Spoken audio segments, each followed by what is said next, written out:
नमस्कार दोस्तों, आज कर्नाटक की राजनीति का सुपर मंगलवार था, जहां राहुल गांधी और उनकी बहन प्रियंका गांधी वाड्रा दोनों कर्नाटक की जमीन पर थे और भारतीय जनता पार्टी पर एक के बाद एक राजनीतिक हमला कर रहे थे।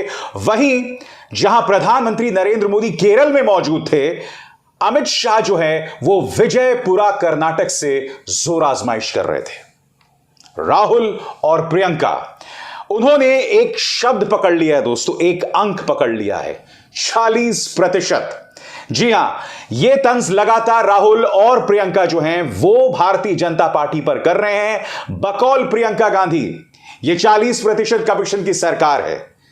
यह सरकार इतनी निर्दयी है कि कॉन्ट्रैक्टर्स लगातार प्रधानमंत्री को खत लिखते रहे, मगर इस सरकार पर जूं तक नहीं रहेंगी। और यहां वो जिक्र किसका कर रही हैं?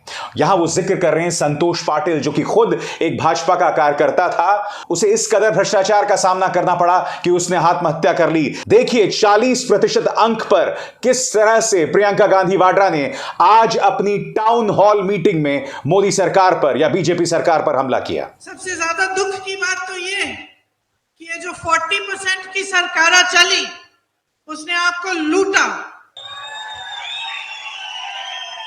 बेशर्मी से लूटा और बेरहमी से लूटा।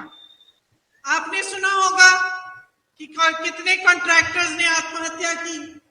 आपने ये भी सुना होगा कि कॉन्ट्रैक्टर्स एसोसिएशन और स्कूल के मैनेजमेंट एसोसिएशन ने पीएम तक चिट्ठी लिखी, कोई समाधान नहीं हुआ। भर्तियों में स्कैम हुए, पुलिस की भर्तियों में स्कैम हुए, तमाम स्कैम हुए, लेकिन कहीं किसी भी दोषी को नहीं पकड़ा गया, क्योंकि ज्यादातर वो भाजपा से एसोसिएटेड दोषी थे। उसी तरह से राहुल गांधी सोमवार को रूबरू हुए थे जनता से। उन्होंने 40 अंक का बहुत दिलचस्प इस्तेमाल किया। उन्होंने कह दिया कि चूंकि ये 40% कमीशन की सरकार है, लिहाजा इन्हें 40 सीटों से ज्यादा देने की जरूरत नहीं है। कहीं ना कहीं इसमें राहुल गांधी का एक डर भी था, वो मैं आपको आगे जाके बताऊंगा। मगर सुनिए राहुल गांधी ने किस तरह से हमला बोला। सोप कॉर्पोरेशन में एमएलए का बेटा 8 करोड़ रुपए कैश लिए पकड़ा जाता है। पुलिस सब इंस्पेक्टर स्कैम में 80 लाख रुपए की ब्राइब होती है।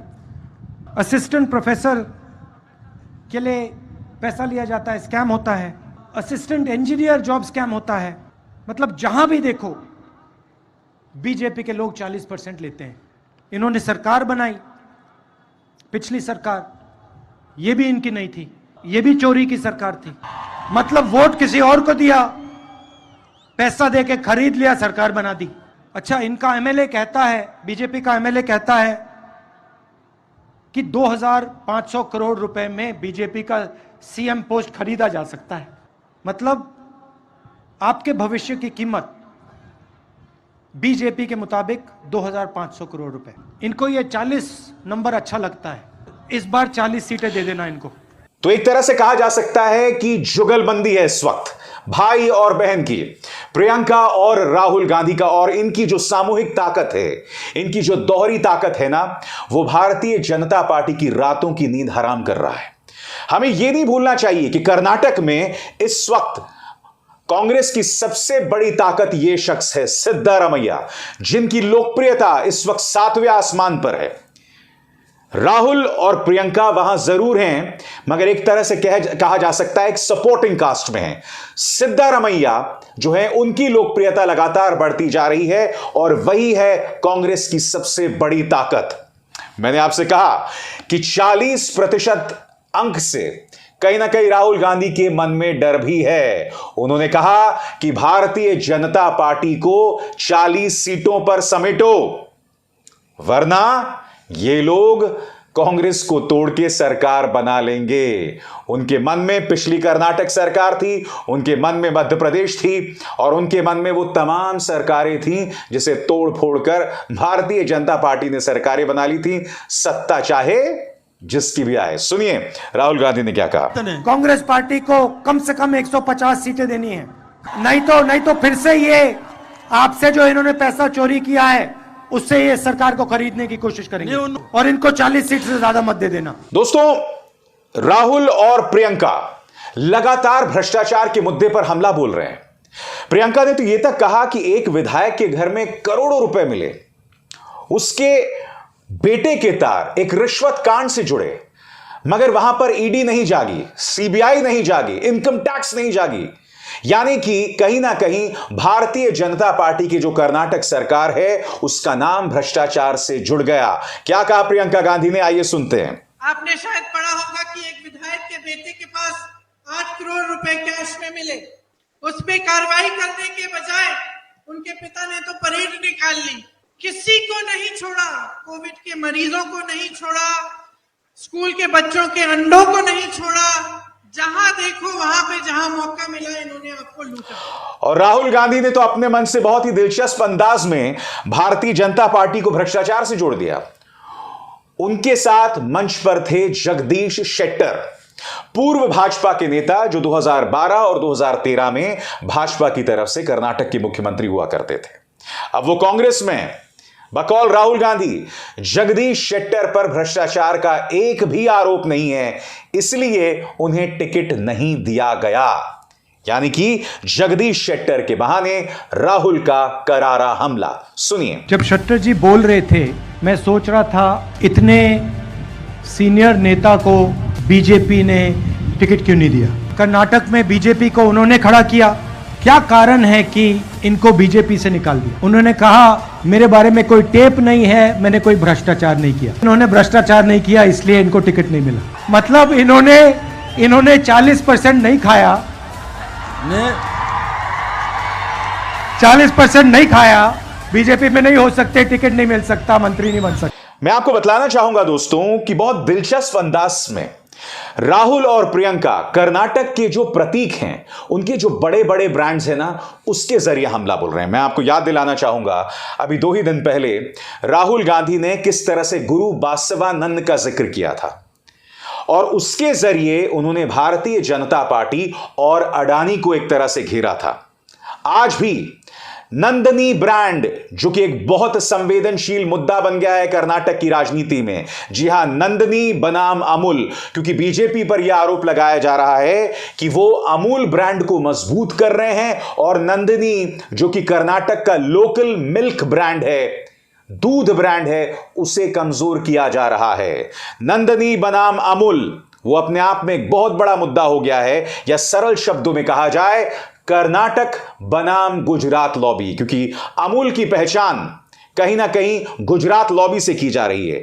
अमूल की पहचान देश के गृह मंत्री अमित शाह से है, क्योंकि आरोप यही लगाया जा रहा है कि नंदनी को कमजोर किया जा रहा है और अमूल को मजबूत किया जा रहा है, कर्नाटक के एक बड़े ब्रांड को खत्म किया जा रहा है। क्या कह रही है प्रियंका गांधी वाड्रा, आइए सुनते हैं। आप नंदनी को जानते हैं? आपके यहाँ का कर्नाटका का एक कोऑपरेटिव है जो सब दूध बनाता है और दूध के पदार्थ बनाता है, उसको भी तोड़ने की कोशिश की, एक साजिश की। पहले 99 लाख लीटर दूध कलेक्ट किया जाता था, आज 70 लाख हो रहा है। इन्होंने जानबूझ के ये करवाया है, कम करवाया है, ताकि आपको लगे कि कम हो रहा है और वो अपनी अमूल की जो कोऑपरेटिव है, जो गुजरात की कोऑपरेटिव है, वो आप कर्नाटका में ला पाए। आपको याद होगा कि कांग्रेस के समय में इतना दूध इकट्ठा होता था कि बचता था, और उसी वजह से जो स्कूल के बच्चों को दूध दिलवाने का जो कार्यक्रम, जो योजना बनाई क्षीरा भाग्य, वो उसी की वजह से बना। इतना दूध इकट्ठा हो रहा था कि हम स्कूल के बच्चों को दूध पिला पा रहे थे। यही नहीं, प्रियंका गांधी का हमला प्रधानमंत्री नरेंद्र मोदी पर भी था। याद कीजिए प्रधानमंत्री नरेंद्र मोदी किस तरह से अपनी हर रैली में आजकल ये कह रहे हैं कि कांग्रेस के नेता मुझे किस तरह से गाली देते हैं, मेरी कब्र खोदने तक की बात भी कहते हैं। प्रधानमंत्री नरेंद्र मोदी के आज इस बयान का जवाब प्रियंका गांधी वाड्रा ने सीधे तौर पर दिया। क्या कहा उन्होंने, आइए सुनते हैं। कि मैंने देखा कि भाजपा के बड़े बड़े नेता यहां आते हैं और अजीब अजीब सी बातें करते हैं।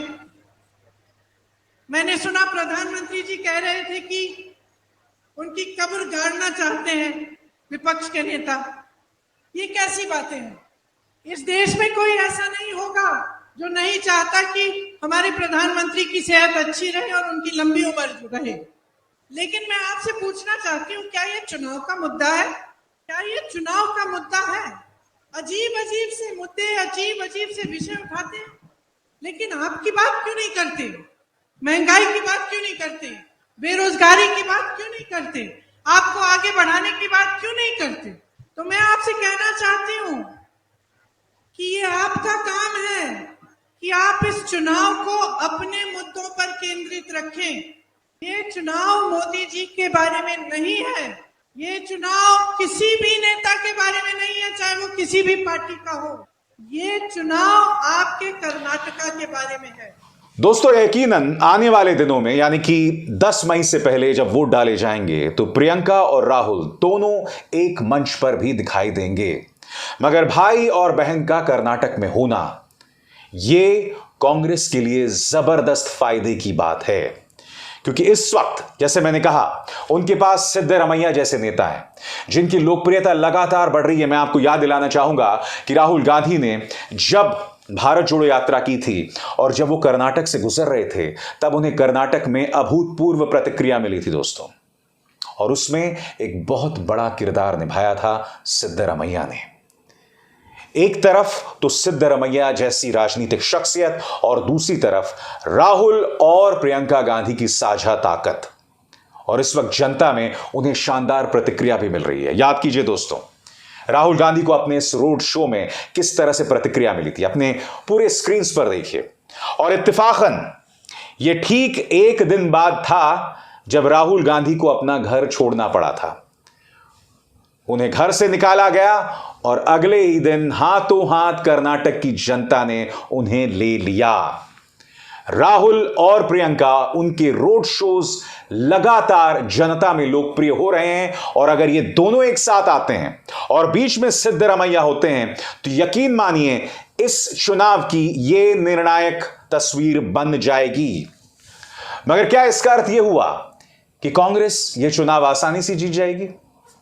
दो फैक्टर्स हैं जिसे आप नजरअंदाज नहीं कर सकते। फैक्टर नंबर 1, प्रधानमंत्री नरेंद्र मोदी का अपना करिश्मा। यह मत भूलिए कि 2019 के लोकसभा चुनावों में अगर कर्नाटक के अंदर शानदार सीटें मिली थीं तो वो प्रधानमंत्री की वजह से मिली थी। हालांकि पिछले कुछ दिनों से प्रधानमंत्री नरेंद्र मोदी के नाम पर एक नाराजगी खुद भाजपा के काडर में हम देख सकते हैं। और दूसरा बड़ा फैक्टर, हम ये ना भूलें कि भारतीय जनता पार्टी ने हिजाब वाले मुद्दे को खूब भुनाया था, जिसके चलते राज्य के अंदर सांप्रदायिक टकराव भी हुआ था। यह कांग्रेस की गले की फांस बन सकती है, क्योंकि अगर यह चुनाव सांप्रदायिक हो गया दोस्तों, तब यकीनन वोटर जो है वो दो फाड़ हो जाएगा, यानी कि हिंदू बनाम मुस्लिम। और ऐसी सूरत हाल में कांग्रेस कमजोर दिखाई देगी और भारतीय जनता पार्टी के लिए जीत कुछ आसान। मगर इंतजार दोस्तों 13 मई का है, जब चुनावों के नतीजे आएंगे। अभिसार शर्मा को दीजिए इजाजत। नमस्कार। स्वतंत्र और आजाद पत्रकारिता का समर्थन कीजिए, सच में मेरा साथी बनिए। बहुत आसान है दोस्तों, इस ज्वाइन बटन को दबाइए और आपके सामने आएंगे ये 3 विकल्प, इनमें से एक चुनिए और सच के इस सफर में मेरा साथी बनिए।